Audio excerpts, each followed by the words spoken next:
மதிப்புமிக்க பத்திரிகையாளர்களே, தொலைக்காட்சி ஊடக நண்பர்களே, வணக்கம்.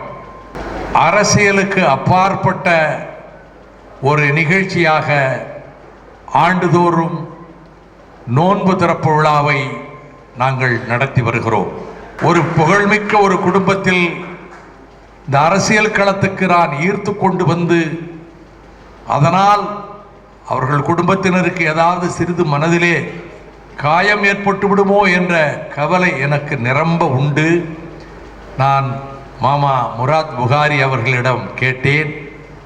அப்படி எதுவுமே இல்லை. என் தாயாரும் சரி, என் சகோதரர்களும் சரி, மாமா வைகோ அவர்களோடு நீங்கள் இருப்பது எங்களுக்கு மகிழ்ச்சி என்று தான் சொன்னார்.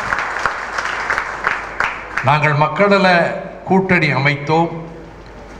கூட்டியக்கம் நிரந்தரமானது. இந்த 4 கட்சிகளின் அங்கங்கள் நிரந்தர உறுப்புகள். அதை நாங்கள் தொடக்கத்திலே சொல்லி இருக்கிறோம்.